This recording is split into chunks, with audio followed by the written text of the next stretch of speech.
good day, ladies and gentlemen, and welcome to another episode of College Pride Press Game Day.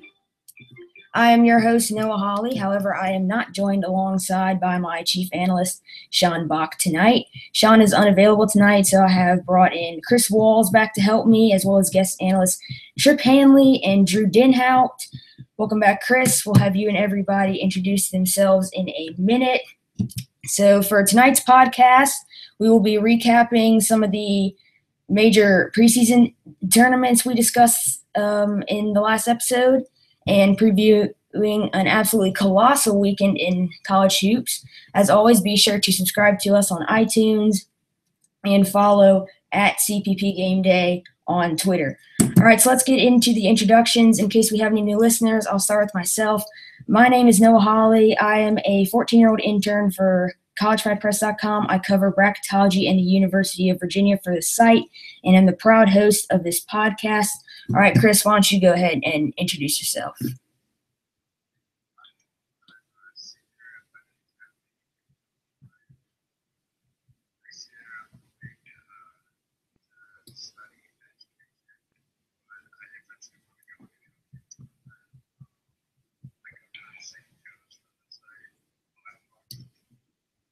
All right, how about you, Drew? Why don't you go ahead and introduce yourself?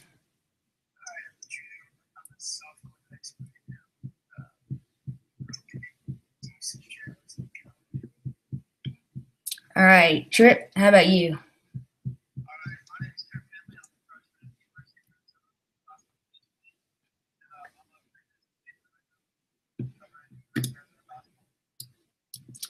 All right, I like it. As you can see, we have a great panel today. Should be a heck of a show. So let's go ahead and get into it. So the first tournament that we're going to be recapping is the Hall of Fame tip-off. I'll get the information for that one in a minute. What went down there and everything. But Chris, why don't we start off with you? Just what are some of your thoughts from the Hall of Fame tip-off?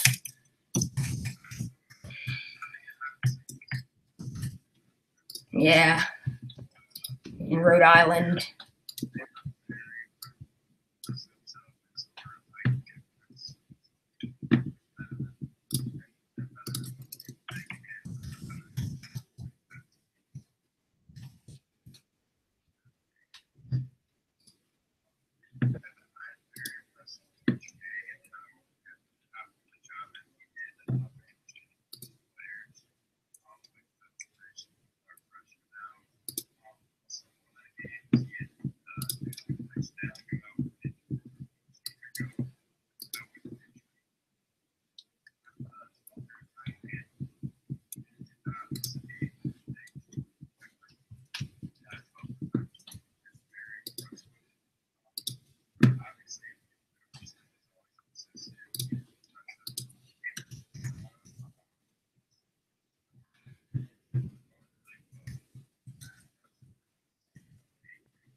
All right, Drew, what are your thoughts from the Hall of Fame tip-off?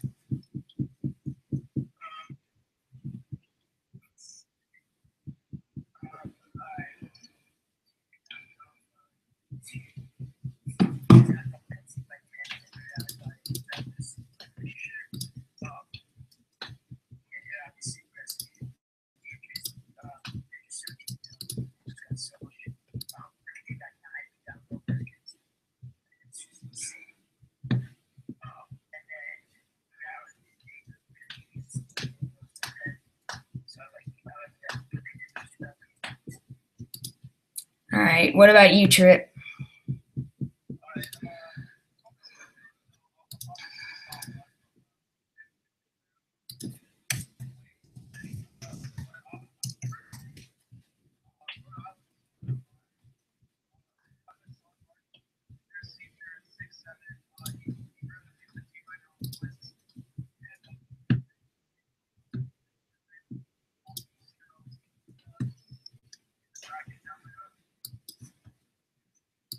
All right, so got one question for you, Trip.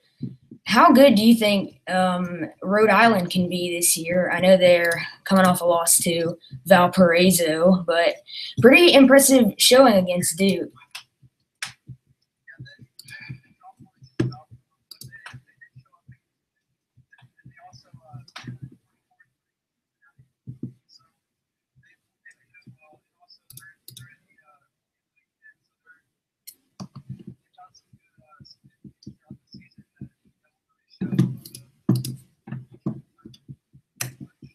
All right, Chris, what about you?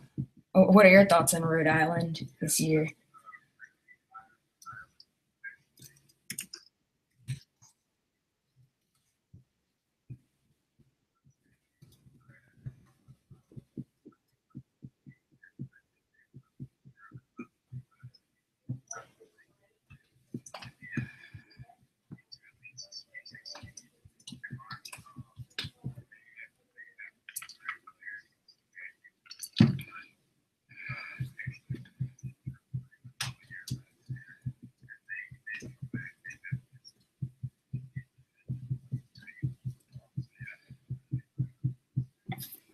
All right, I like it. Drew, do you have any thoughts on Rhode Island?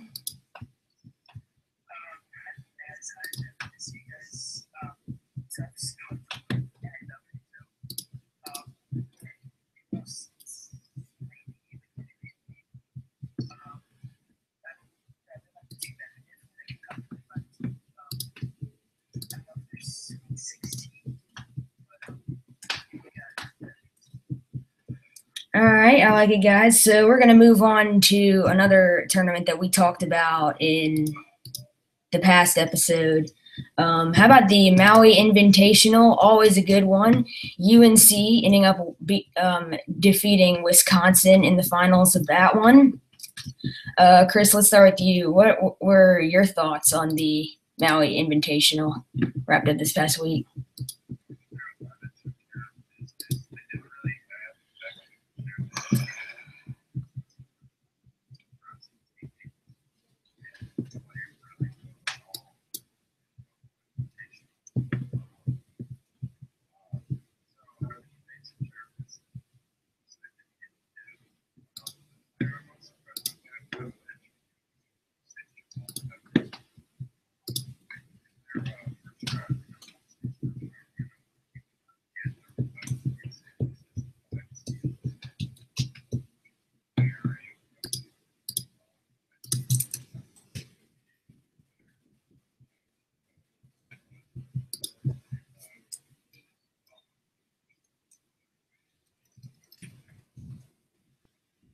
All right, Drew, what are your thoughts on the, or what were your thoughts on the Maui Invitational?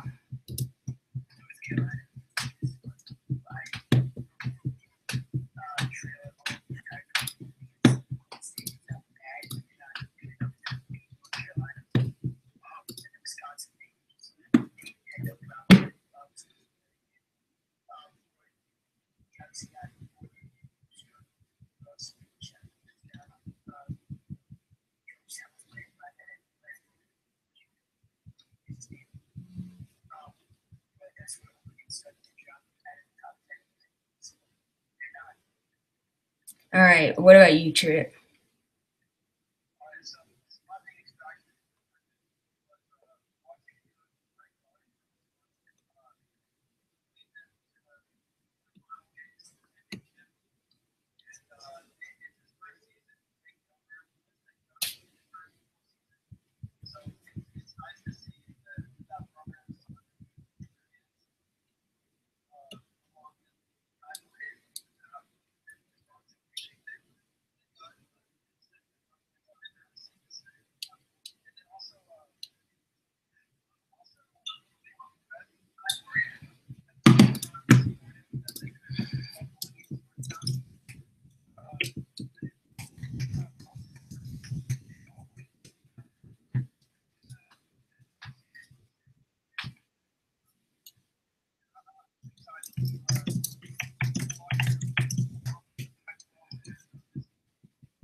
All right,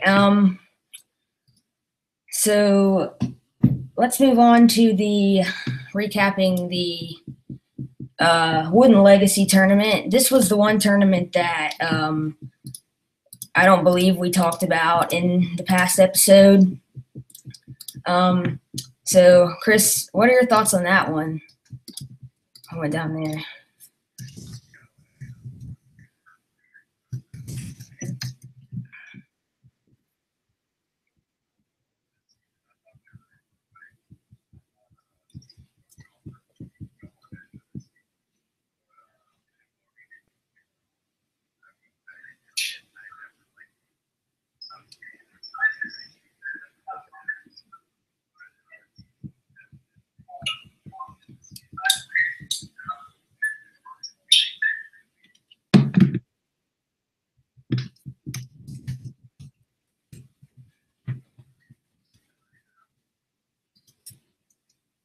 All right, Trip, what were your thoughts on the Wooden Legacy?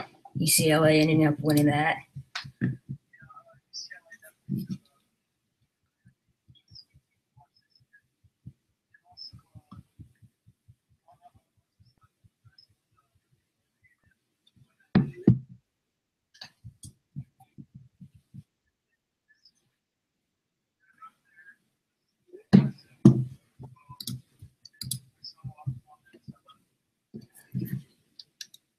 All right, Drew, what were your thoughts? Took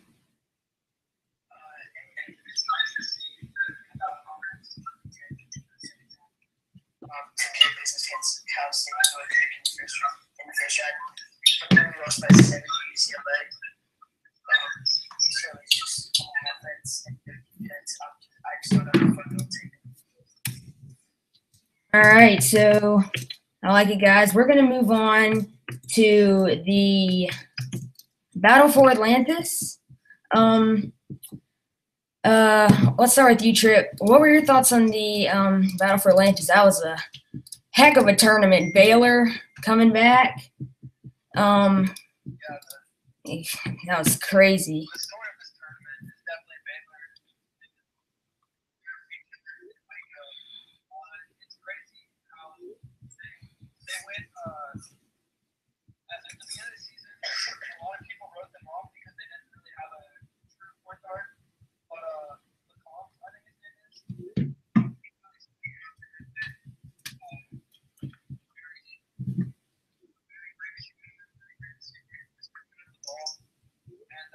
they're definitely going to be a top team in the Big 12 and could possibly compete and take away Kansas's winning streak in the Big 12.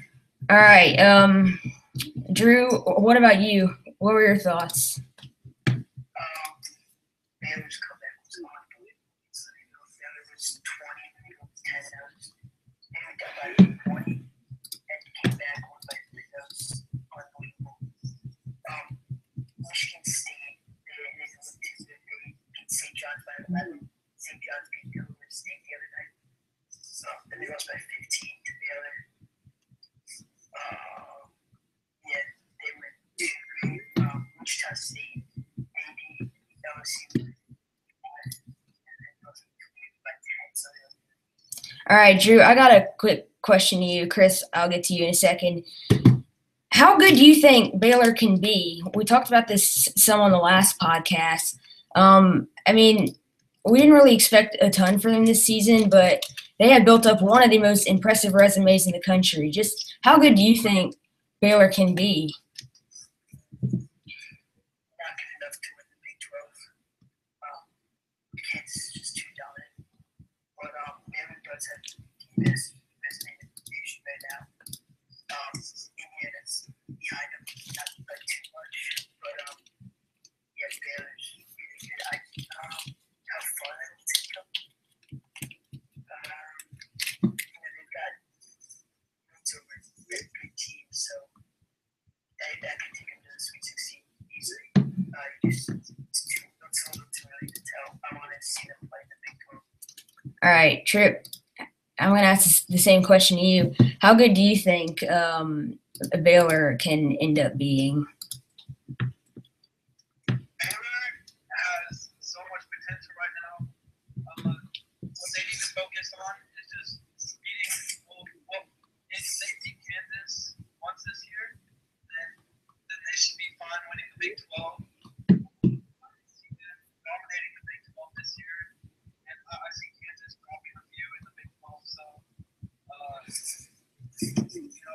going to be exciting to see them make a run this year. All right, we'll get back to you in a bit, Trip. All right, Chris, what about you? What were your thoughts on the Maui Invitational and Baylor as a whole? Yeah, Battle for Land.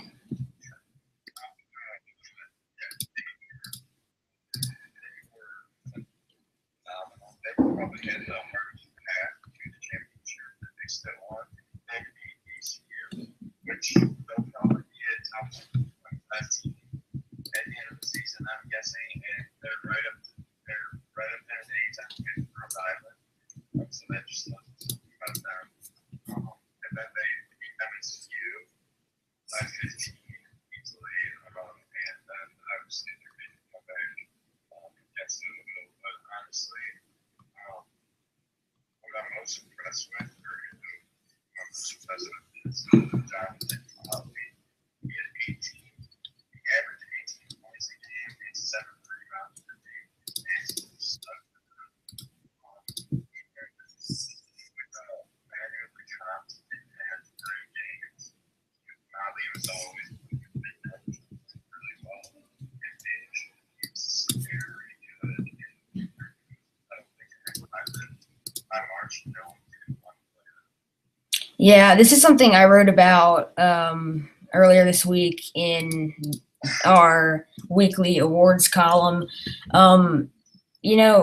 I think that Jonathan Motley is probably the key to this Baylor team. I mean, we've seen him play so up and down over his career. This newfound consistency that he has is absolutely huge. I mean, if Motley can end up being the guy that we've been waiting for him to be, just explosive, ultra talented, consistent, I think this Baylor team can end up going really, really far.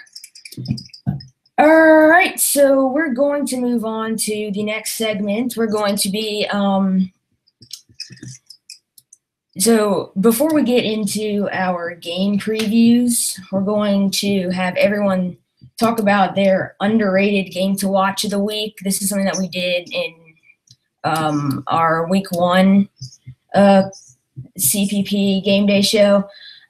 So, Chris, why don't we start with you? What's your game to watch this week that might not be getting a ton of coverage, but you think maybe should be? That's a lot already, but my game is actually on Tuesday. It's Old Dominion at Rhode Island. Yeah, I'm really high on Rhode Island. But Old Dominion, they're a good team. They can be a sleeper on March. They already have a solid win over a Temple team. They're going back to the 19th season. Tip off over West Virginia. And then Rhode Island, as I mentioned earlier, they have some of our teams. And they come back and just play really well. Like I think everyone expected to. They are coming off that loss of Alabama, as you mentioned earlier. So they're going to be pretty about that. And so I think Rhode Island's going to take this one. But Old Dominion's definitely going to put up a fight. All right, Trip, what's your underrated game to watch of the week that you want to talk about some? My underrated game is it's on Saturday over in Texas at TCU.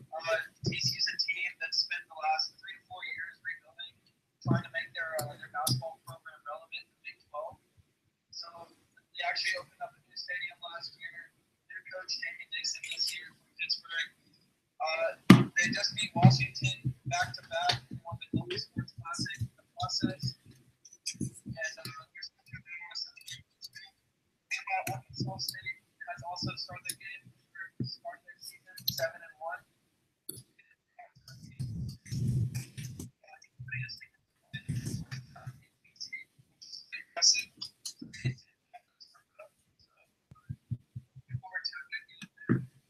All right, Drew, do you have an underrated game to watch of the week for us? I was going to say Arkansas State TCU. I have to agree. Arkansas State went through Lehigh. Lehigh stuck around for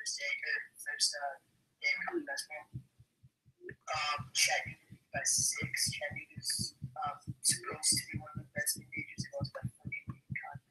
I'm sorry. Georgetown by 6.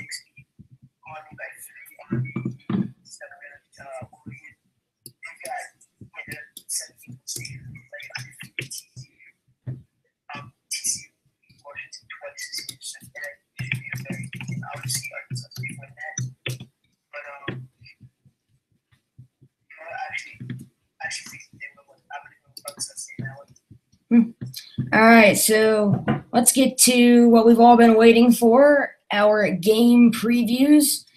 So we're going to start with UCLA taking on Kentucky. It's number 11 UCLA and the number 1 Wildcats. That's going to be Saturday at 12:30 p.m., I believe, on CBS. So we'll start with you, Chris. What are your thoughts from this game?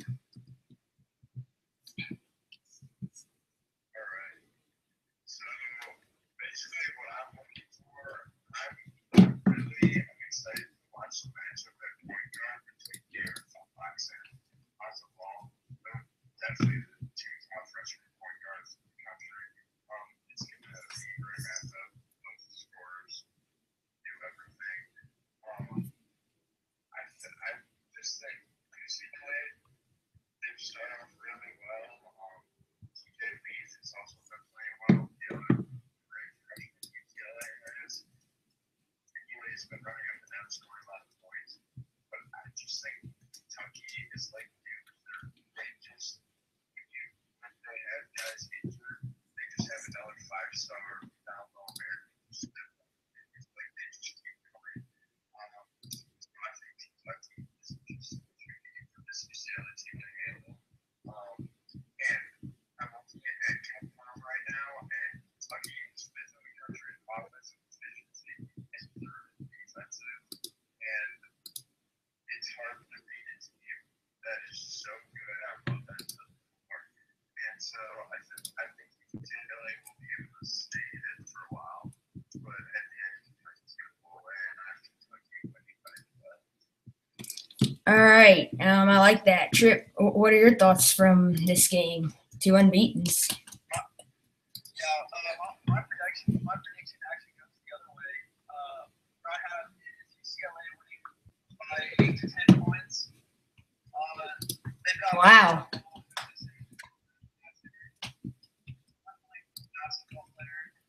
And they've been averaging 97 points this season, which Kentucky has also respectively has come in averaging 95.6 points. But just UCLA, it's hard to count them out of the ball game. And this is going to be Kentucky's biggest test yet, so it's just going to be a good game back and forth, and UCLA is going to pull away in it. All right, I like it. So, Drew, how about you? What are your thoughts on this game? I don't see UCLA winning this game. No, I don't see how they could win this. Talking about it, see the West Point 3 games all the time. But Kentucky's just so good on both ends of the floor, like we said. They're led by a lot of freshmen, some sophomores as they risk out. But UCLA, when it comes to Mississippi University, and then 87 to Cal State Northridge, they can't win that game. I don't think so. I also think Derek Fox probably the best defending point guard in the nation. I just don't see how long the ball can play against them at all. I think Derek Fox is a big dominant at that. All right, I like it, guys. So we're going to move on to our next preview. That's going to be Oklahoma taking on Wisconsin. This is the only game we're going to be talking about that isn't a matchup of 2 ranked teams, but still pretty interesting. You got 5-1 Oklahoma and 6-2 Wisconsin, I believe. Losses to Creighton and UNC. Let's start with you, Trip. What are your thoughts on this game? Predictions. Wisconsin's a great team. I said that earlier. And I definitely believe that they have what it takes to by 13, 14 points. Oklahoma, they're just kind of, I feel as if they're underdeveloped right now. And their key to this game, to staying in it, is going to be their guard, Jordan Woodard. He needs to have a good game and really spread the ball around in order for them to have a shot at taking down the Tigers. All right, Drew, what are your thoughts on this game?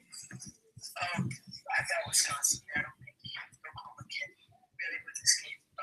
Wisconsin's very good defense and they're very experienced. Natural games, Wisconsin team. They got a very good front court in half.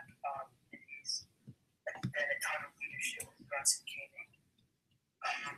I don't think Oklahoma can win this game. Oklahoma's really good offensively, but it's not going to be enough.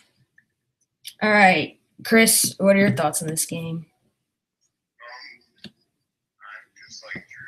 I don't see how Oklahoma can win this. Wisconsin is better in every aspect. They're better in the front court, back court, transition, everything. Wisconsin Gaming is finally, especially in the season, it's finally winning.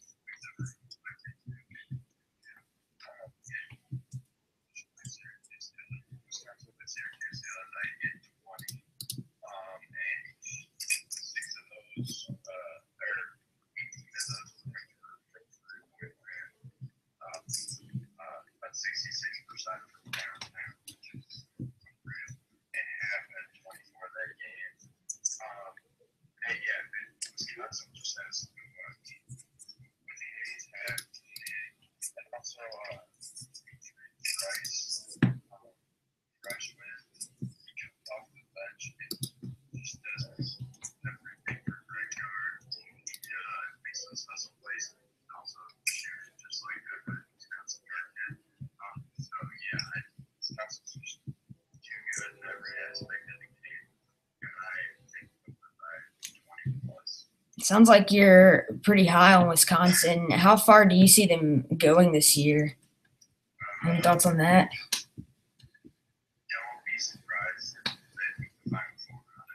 Yeah, I like that.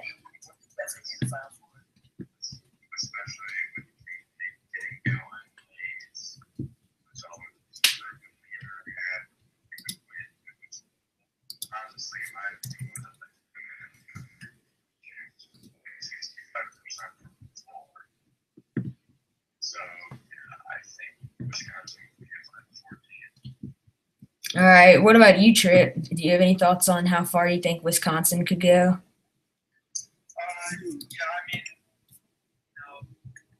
Right now it's very difficult to tell, but they definitely have potential to make it to the Final Four.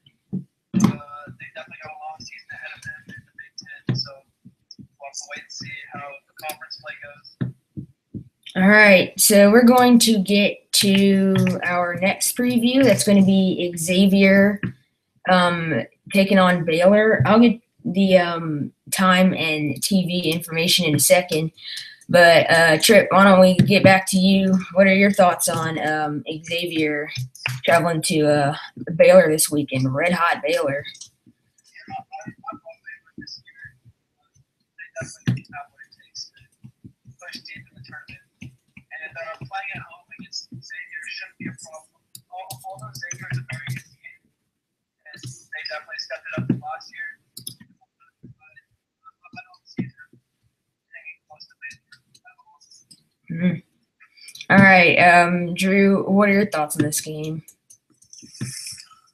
It's really difficult to decide. Baylor's at home, so you always have to factor that in. And the fact that they're just red hot might give them the edge. Xavier, they've been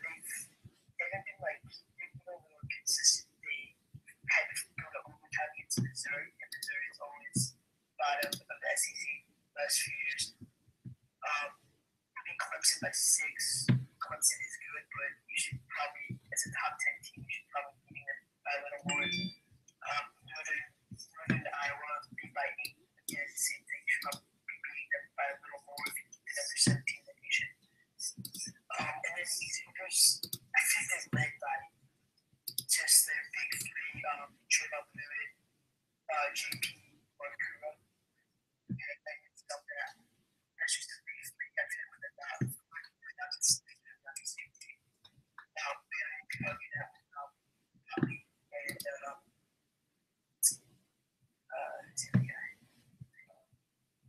CompTIA.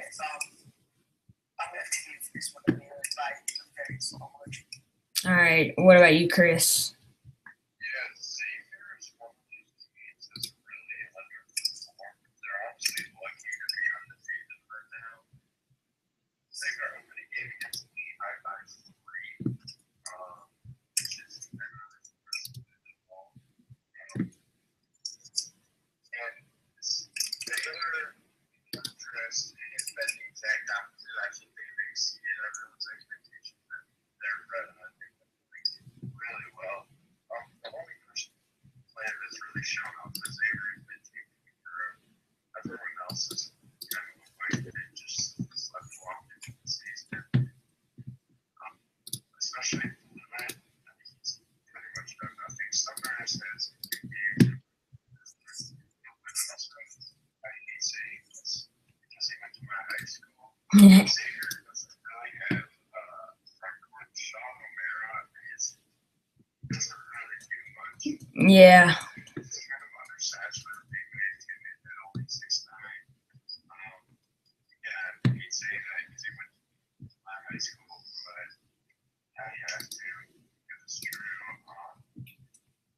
Yeah, Baylor, they're just too good right now. I think, however, that Xavier will step up in this big game because that's usually what it's dangerous to get out of their slumps is a big game where they really need to perform well. I think they will do that, but I think they're just going to be too much of that Baylor by the So it sounds like you guys seem to be much higher on Baylor than you are on Xavier. Is that the case? Do you think that Baylor should be ranked higher or even much higher, Chris, than Xavier? much higher than all the other teams, but I don't think Xavier is deserving of their ranking. I mean, yeah, they're undefeated, so I mean, you can't really mark them down for that. But also, they haven't really done that well. So honestly, Xavier is a top 25 team, but they're not playing like a top 10 team. Yeah, you look at what they've done so far this season. They've beaten Lehigh by 3, Missouri by 1. Probably should have lost that game if it weren't for Terrence Phillips. Clemson by 6, and they blew out Northern Illinois twice, but nothing compared to what we've seen from Baylor. Drew, do you have any thoughts? Reese? Yeah.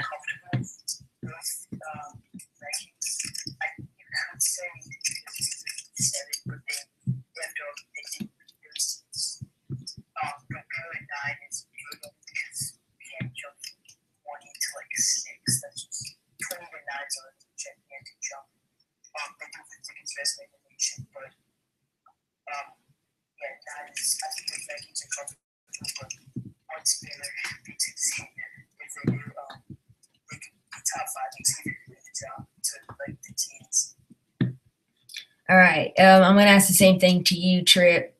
Do you think that Baylor deserves to be ranked higher or even much higher than Xavier right now? Yeah, they're confident on that. That's all I've got to say. They're confident. All right, so we're going to move on to our next preview. This is a big one for you, Trip. I know you go to the University of Arizona. It's going to be Gonzaga taking on Arizona. I'll get you guys the time and TV information on that one in a bit. I do know, yeah, it's going to be Saturday at 5:30, I believe. So let's start with you, Trip. I know this is your school. What are your thoughts on this game? Yeah, absolutely.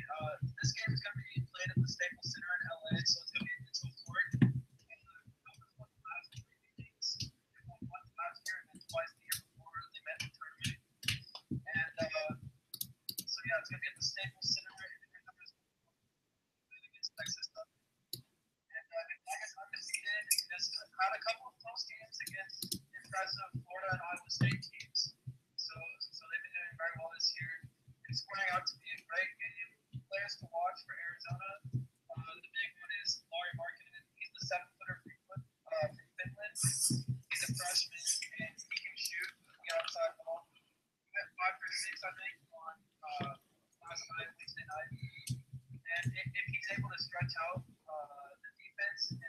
shots, then it's going to open up. It's going to open up opportunities for guards such as Kobe Simmons to go in and make plays. Since Clark White's out, actually Clark White. And another thing to watch in this game is we're going to see Chance Comanche, Canoe Pinder, and do someone wristage for Arizona. They're big guys. They're all 6'9" and up. And then they're going to be matching up with Gonzaga's big guys, which is Karnowski, who's 7'1", Williams, who is 6'9", and Collins, who's 7 foot. So it should be a battle in the paint, and it's going to be a great game. And then also a little inside thing. Rumor has it just around campus. I'm not sure how true this is, how legit this rumor is, but we might be seeing Alonzo Trier coming back. Wow. That's cool. That's obviously going to be a huge lift for Arizona. All right. Yeah. So, Drew, let's get to you. What are your thoughts on this game? I've got Gonzaga in this one without many doubts, really. Arizona's they just lost so much. I don't think Trier's going to return this game, but this one was like a season-long suspension. They've been saying he's going to return soon. They said it could be a full suspension. I don't know if he'll come back in this game, and if he does, that's a tough game to come back to against Gonzaga. Yeah, I've got Gonzaga in this one. Just because it just doesn't have the need to win. But they actually do, but they're gonna be without him against Gonzaga. All right, Chris, what are your thoughts on this game? Yeah, just like Chris said, Karnowski and some flippers been in Gonzaga forever. Some freshman Killian, who's on the radar from then, he NBA scouts, he played fantastic. And like Trip said, Arizona has to work on it and get fantastic game against Michigan State. I watched that one. It was absolutely amazing. It's going to be interesting to see how this works. Also for Gonzaga, Nigel Goss back from transferring, taking a year off for being a transfer. He has been very impressive this season. He's done really well, been really consistent. He hasn't put up huge numbers, but with Gonzaga's team makeup, he doesn't really need to. He just needs to be more of a facilitator. He's done that job really well. I do think Gonzaga will be too much for Arizona. Arizona only has one big man really so far. Working well, Gonzaga has two. For maybe Archie Childs, I don't think so, but definitely Karnowski so far, and I think it'll be too much for Arizona. Gonzaga winning this by 9. All right, so I'm gonna ask you guys a quick thing before we move on to our final game that we will be previewing. Do you think? I've actually heard a lot of people thinking that, and I know we hear this every year, that this could be Gonzaga's best team ever. I don't really know about that one. Chris, I'll get to you. Do you think that this is Gonzaga's best team ever? A lot to compare to, but They are a team that could honestly be Final Four run. Nigel Williams, I mean, he was a McDonald's All-American. He got him from school. He transferred to Washington after his first year. He's been forever a man. He's absolutely huge. Like, not just tall, he's a large dude. But yeah, honestly, also with their big players, they have really solid players on the wing. With Josh Perkins, he's been there a while. And Josh Perkins, Nigel Williams, can also make a great team.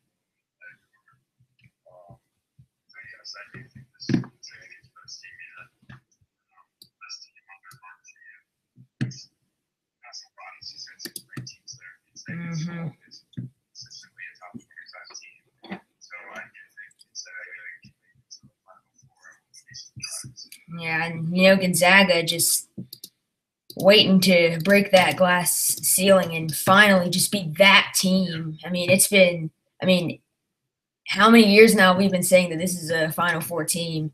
But yeah, it's going to be really interesting to watch Gonzaga down the stretch. All right, what about you, Drew?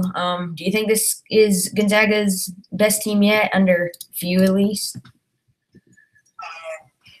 2012, 2013 season, they won 32 games and 32-3. They got knocked out early as a 1 seed. They left before the weekend ended in March and about to be 32.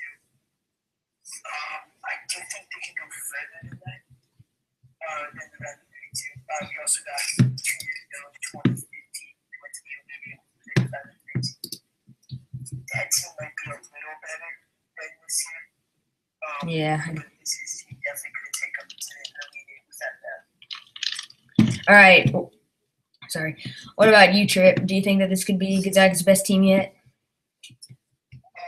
I think what it comes down to is when they make their tournament run, who they're going to be playing. There's a lot of talent in college basketball this year, and I wouldn't be surprised if they got knocked out around the 32 or Sweet 16, just because at this point right now, what we're seeing throughout the whole sport is just so much competition, and then basically anything can happen. So, what they that's talent-wise, but how far they go is a whole other thing.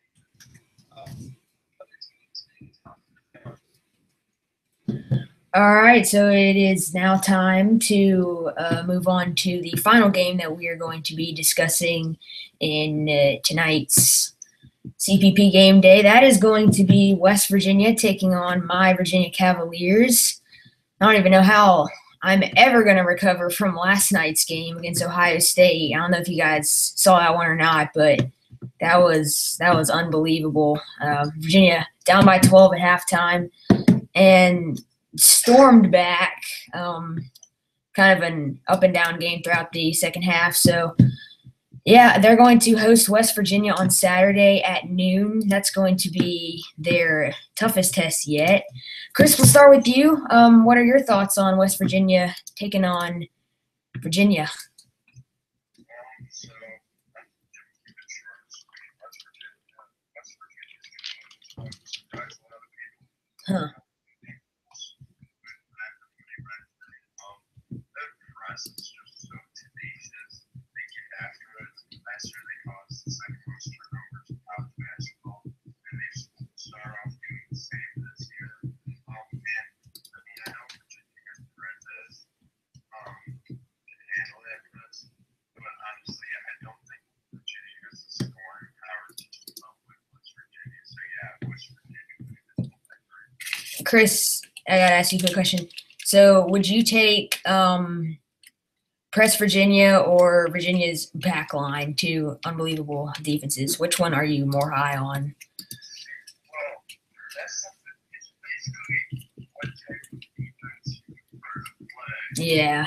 Because they're like that is Virginia's defense is proven to be one of the best in the country year out, no matter who they have. They play great defense. And honestly, that's the only defense I already. And like I play in basketball. So yeah, I would take Virginia.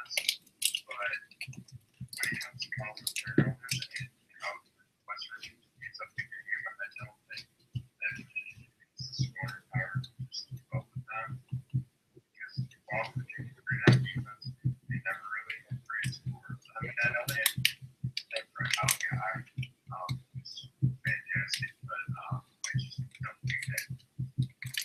Yeah, so Virginia is able to win most of their games with their defense, but this is going to be one, like you said, of those games where they are going to need to step up and score a little bit.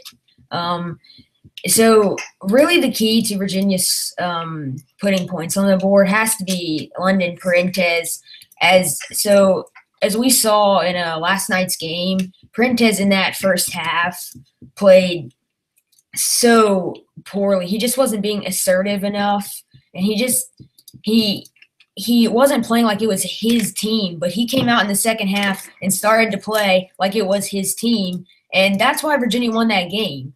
So I mean, it's understandable because you look at Prentice. He's a guy that for 3 years now has been told to stay in the back, but this year, I mean, with Brogdon gone, everybody gone, he has to be the guy. I think that's going to be something that he's going to need to adjust to. I think, we've heard some people maybe complaining about how he's not really making his shots as on the same clip that he was in last year. It's going to be something that he's going to need to adjust to because it's a big change for Parentes to go from being the player he was to the guy. All right, so let's get to you, Drew. What are your thoughts on this game? I had this one, but I gotta go West Virginia just because Virginia's two schools that are double digits. You guys are talking all about how Prentice is like the great scorer and all. He's having 10.6 points per game, 40% from the field, but 10 points per game. That's not very good. He's averaging 9 or less. No, it's not. I'm sorry. He's scoring 9 or less points. And then Virginia's defense averaging 40 points a game. That's unbelievable. But West Virginia, they pressed. They gotta win this. I think I got West Virginia here. All right, Tripp, what are your thoughts on this game? Yeah, I'm going to go ahead and join everyone else. Bob Huggins, the coaches the team very well, and his press is just going to be too much for Virginia to handle. They started slow against Ohio State, and I can definitely see another slow start again against this tenacious West Virginia defense. So the way I see it going down is West Virginia holding a 10-point lead throughout the first half and pulling away to 15, 20 points by the end. It is tough to Drew, were you gonna say something?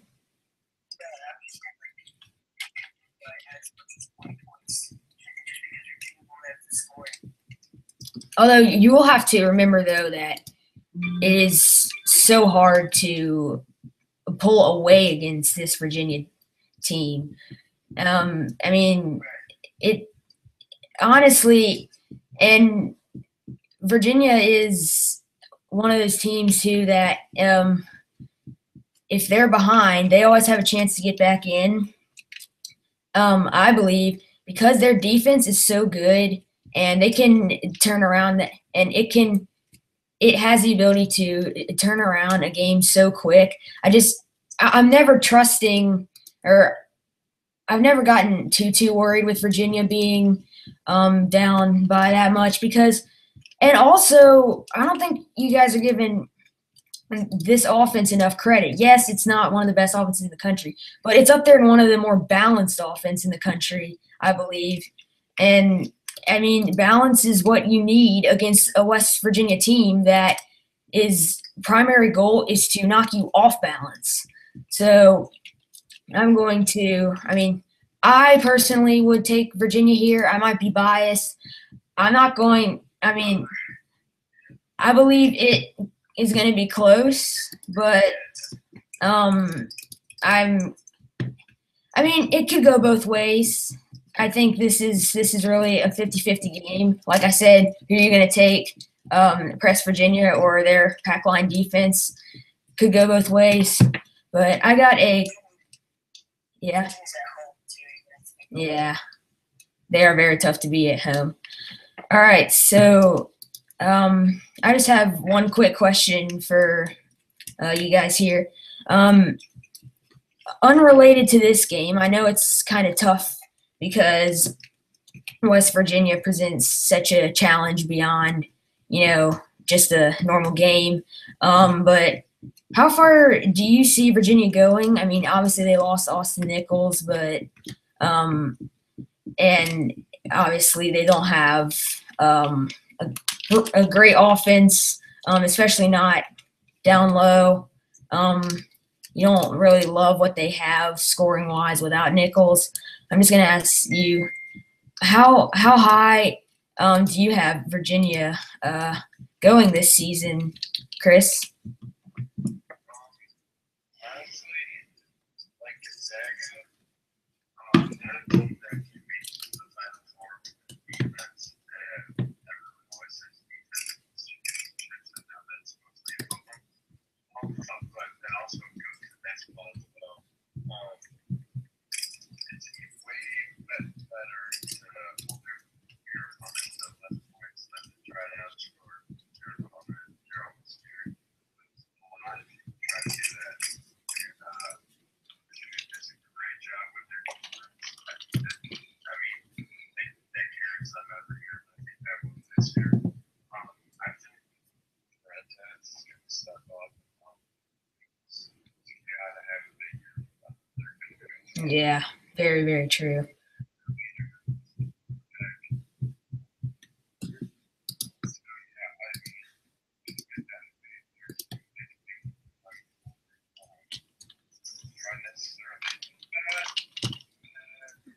Yeah, I can agree with you.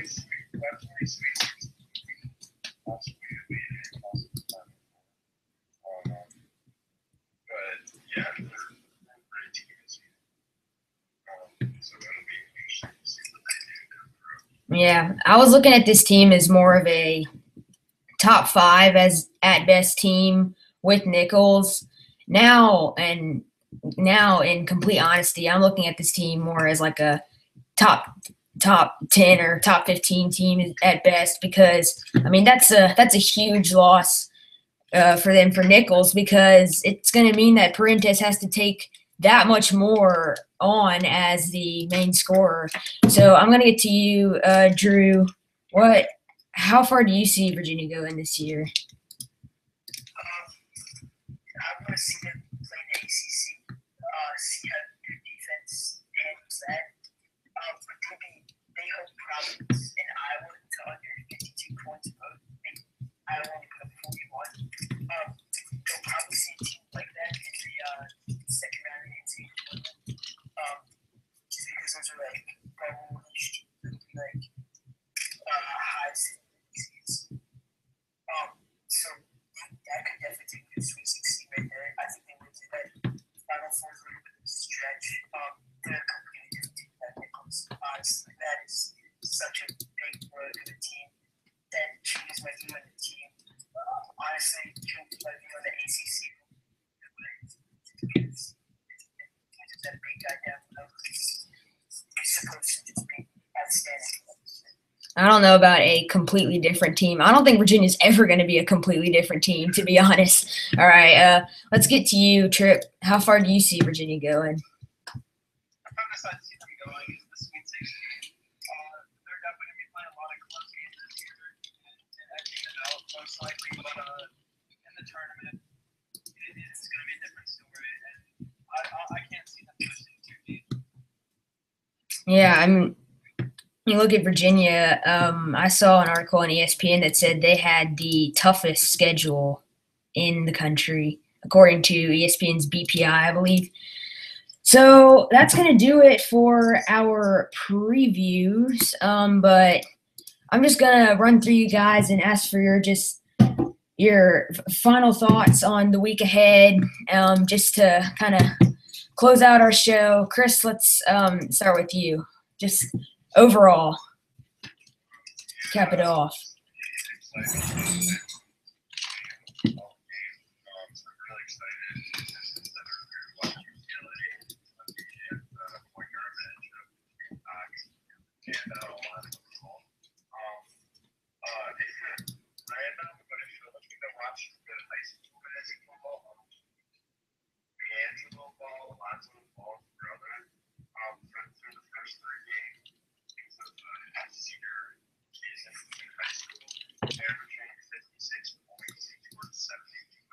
Dang.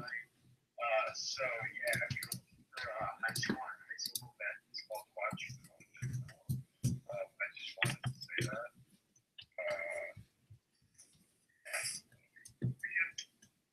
All right, Drew, just to cap us off, what are your final thoughts for the week ahead?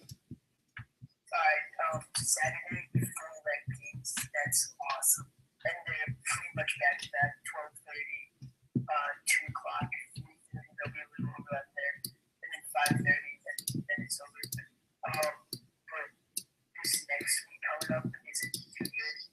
I don't think there's a ranked matchup the entire week, even Saturday. I could be wrong there. But, yeah, tomorrow's going to be awesome. UCLA, Kentucky's going to be a really good game. West Virginia, Virginia's going to be a really good game. That'll be so much fun to watch. And, just to say, Cincinnati beat Iowa State overtime tonight. Let's go. Yeah, saw that. 56-55 overtime. I'm actually pretty surprised by that. Cincinnati on the road. Yeah. Yeah, because Iowa State's offense has put up 100 points a few times this year. All right, let's get to you, Trip. What are your final thoughts?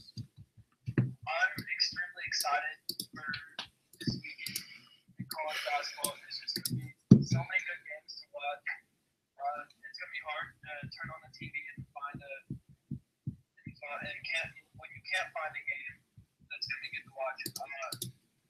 I'm just excited to swap myself this weekend, watching these Pac-12 teams take on some top teams in the nation. Yeah, I'm really looking forward to it. All right, that's going to pretty much do it for tonight's episode. Thanks a ton, Chris, for filling in for Sean and Drew and Trip. You guys did great. We'll be sure to have you back on here before the season's over. Thanks a ton for helping us out here. But yeah, like I said, be sure to subscribe to us. Obviously go check out the site. Absolutely stacked with college basketball information, really everything you need to know if you're a college basketball fan. So yeah, that's going to do it. Signing off for now. As always, I'm your host, Noah Hawley, and joined alongside by Chris Walls, Trip Hanley, and Drew Denhaupt. Thanks for listening, and good night.